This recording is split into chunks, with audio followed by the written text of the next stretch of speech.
You need to look at me right now and understand that the world you were promised, the world of American dominance, of the unbreakable shield, and the limitless power of the US dollar has just evaporated.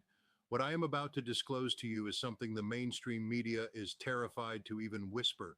They are sitting in their air-conditioned studios in New York and D.C., reading teleprompters designed to keep you calm, while the very foundation of Western civilization is cracking beneath their feet. Iran hasn't just challenged the United States, they have, in a kinetic and strategic sense, destroyed the myth of US hegemony. And for Donald Trump, the man who prides himself on being the ultimate deal maker, the nightmare isn't coming, it has already begun.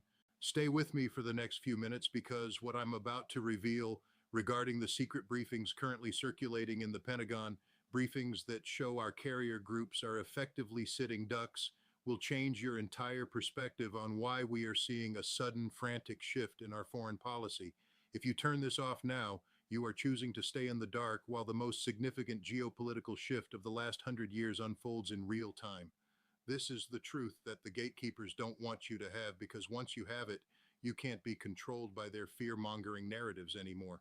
To understand the magnitude of this Persian checkmate, we have to look back at the sheer arrogance of the last decade. For years, the Beltway elites told us that Iran was a third-rate power, a gas station with some rust bucket missiles. They told us that maximum pressure would bring them to their knees. But as a former Marine intelligence officer who has spent my life analyzing theater-level conflicts, I saw the indicators shifting years ago. While we were busy spending trillions on forever wars that achieved nothing, Iran was perfecting the art of asymmetric high-tech warfare. They weren't just building rockets, they were building a system designed to bypass every single defense mechanism the United States and Israel possess.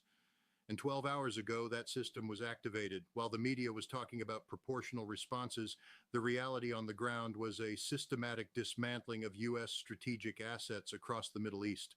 I am talking about Wave 90 of Operation True Promise 4. Imagine the sky over our forward operating bases, Al-Assad, Al-Udeid, and the secret sites in eastern Syria, not just filled with streaks of light, but with a swarm so dense it literally blinded our Aegis radar systems. We aren't talking about 20 or 30 missiles. My sources suggest we saw upwards of 400 precision-guided munitions, including hypersonic variants that move at Mach 15.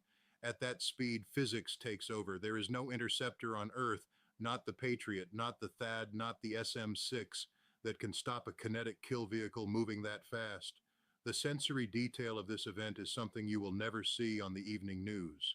The air didn't just vibrate, it hummed with the sound of thousands of low-cost drones acting as a digital shroud for the heavy hitters.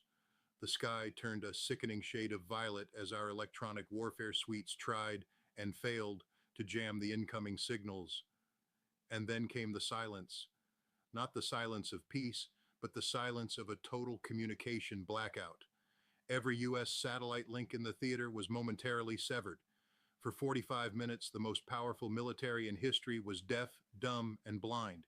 That is what destruction looks like in the 21st century. It's not just about blowing things up, it's about proving your opponent is helpless. But here is what is even more alarming, and why you must stay with me to the end of this video. The military strike was just the kinetic handshake. The real blow is what happened immediately after. As our bases were being neutralized, the Iranian Axis activated a maritime blockade that the U.S. Navy is powerless to break. We are talking about the closure of the Strait of Hormuz and the Bab el-Mandeb, not by ships, but by land-based smart mines and shore-to-ship missiles that make our billion-dollar destroyers look like wooden tubs. For Donald Trump, this is the ultimate nightmare. He is inheriting a situation where the deal has already been closed, and we weren't the ones who signed it. The media won't tell you this, but the secret cables coming out of the Gulf states show that our allies are already cutting their own deals with Tehran. They've seen the telemetry. They know the U.S. Southern security umbrella has more holes in it than a fisherman's net. Trump's America First policy is being tested before he even steps foot back in the Oval Office, because America First requires a world where the U.S. can dictate terms. Right now, we can't even dictate the price of a gallon of gas. Think about the numbers, because specificity is the only way to cut through the propaganda. Every single interceptor missile we fire costs us between $2 million and $4 million. Iran is firing drones that cost $20,000. It is a math problem that ends in our bankruptcy. My analysis shows that in just one night of high-intensity conflict, the U.S. depleted a staggering 15% of its total theater-level interceptor stockpile. You don't have to be a Marine intelligence officer to realize that we can't sustain that for more than a week. We are being bled dry by a thousand cuts strategy that has effectively neutralized our ability to project power. But stay with me because this is where the stakes climb to a level that should have every American 40 to 65 years old looking at their 401k with genuine fear. The destruction of U.S. credibility in the Middle East is tied directly to the petrodollar. For decades, the dollar has been the world's reserve currency because we guaranteed the security of the oil-producing nations. That guarantee just expired. When Iran proved they could strike the heart of the regional infrastructure with impunity, they didn't just hit a target, they hit the dollar. I'm hearing reports that the BRICS nations are moving to a gold-backed energy exchange as we speak. If the dollar loses its status as the energy currency, the inflation you've seen over the last few years will look like the good old days. We are talking about a 30, 40, 50% devaluation of your purchasing power in a matter of months. We are currently in a strategic checkmate. If we retaliate with the full force of our Navy, we risk losing a carrier, a loss that would be the greatest military disaster in our history. If we don't retaliate, our prestige is gone and the world moves on without us. This is the harsher truth that mainstream coverage will never say. The U.S. is no longer the big dog in the yard. We are a fading power clinging to the memory of 1945, while the rest of the world has moved into the hypersonic age.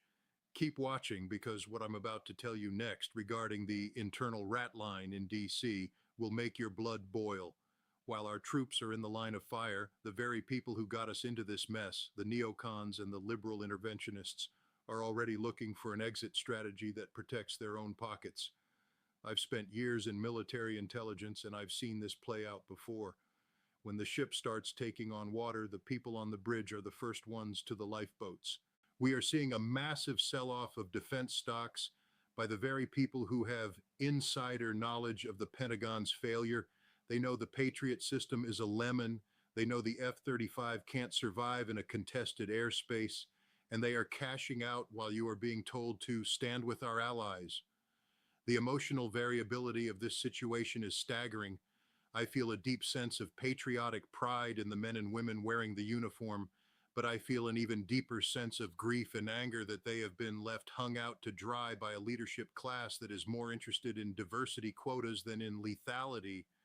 We are sending our best and brightest into a theater where they are outgunned and outmatched, and for what? To protect a legacy of failure? Now let's talk about Trump's specific nightmare.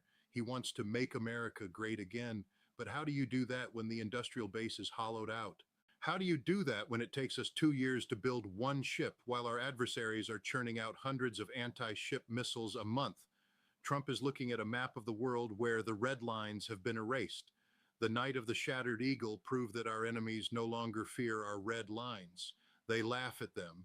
This is the truth that will drop at any hour, the formal end of the Pax Americana. By the end of this video, you will understand that the destruction of the U.S. isn't about an invasion of our shores. It's about the destruction of our influence. It's about the fact that when the U.S. president speaks, the world no longer listens. They wait to see what Tehran, Moscow, and Beijing say. Having spent years analyzing theater-level conflicts, I can tell you that we have reached the inflection point. Stay with me because here is the most shocking part of this entire scenario, the thing I've been building up to. My contacts in the intelligence community have confirmed that during the height of the strike, the U.S. tried to handshake with the Iranian command to de-escalate. Do you know what the response was? Silence. Total, cold, calculated silence. Iran didn't want to talk. They wanted to show. They wanted the U.S. to sit there and watch as our state-of-the-art defenses were bypassed by technology they supposedly didn't have. This is a level of psychological warfare that we are not prepared for. It is the Persian checkmate in its purest form. What comes next is a period of unresolved anxiety for the American public. You are going to see glitches in the financial system. You are going to see supply chain disruptions that are blamed on weather or technical issues, but you will know the truth. It is the result of the maritime blockade and the electronic warfare that is happening in real time. Pausing or leaving this information now means you will be blindsided when the gas crunch hits or when the ATM says temporarily unavailable. We are talking about wave 55 of the economic war. While we were focused on the missiles, Iran and its partners were focusing on the financial architecture. They have built a parallel system that doesn't need the dollar. And as the IDF collapses, as we've discussed, and as the US is pushed out of the region, that parallel system becomes the only system for the majority of the world's population. I want you to understand that this isn't doom mongering. This is a clinical, intelligence-based assessment of the current state of play. The US has been destroyed as a global hegemon because our bluff has been called. We told the world we were the indispensable nation, and Iran just proved we are dispensable. Donald Trump is a man who understands leverage, but right now, he has zero leverage. He is being handed a bankrupt foreign policy. The nightmare for him is that his base expects him to win, but the win condition no longer exists. There is no deal to be made when the other side has already won on the battlefield. The only deal left is a managed retreat, and that is a hard sell for a man whose brand is winning.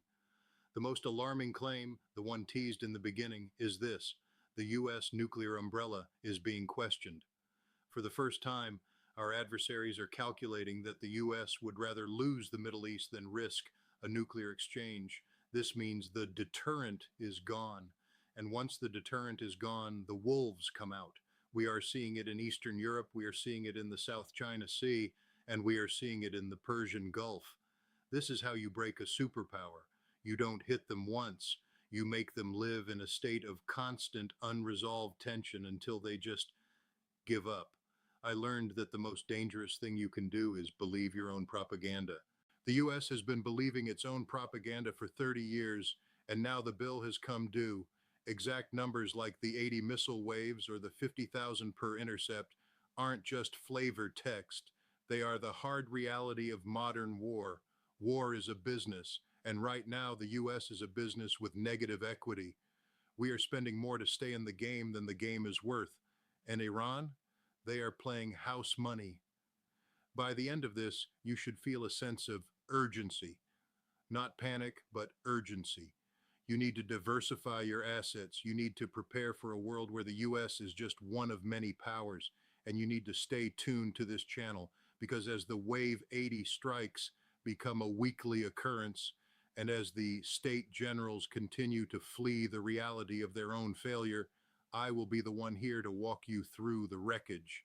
Donald Trump's nightmare is that he is the one who will have to turn out the lights on the American century. He will be the one to tell the American people that the deal is over. Whether he has the courage to do that or whether he tries to fight a war he can't win remains to be seen. But the indicators, the redlined telemetry and the silent command centers suggest that the decision has already been made for him. Keep watching, stay with me, because the next 12 hours could be the most important 12 hours of your life. The true promise isn't just a name for an Iranian operation. It's a promise that the old world is dead, and the new one, it's being born in the orange glow of the Middle Eastern sky. This is Scott Ritter. I've given you the theater level analysis. I've given you the harsher truth. Now it's up to you to decide what you're going to do with it. Don't go back to the mainstream lies. Stay here, where the reality is raw, kinetic, and real. The US has been checkmated, the nightmare has begun, and the only way out is through the truth. Stay alert, stay informed, and stay with me.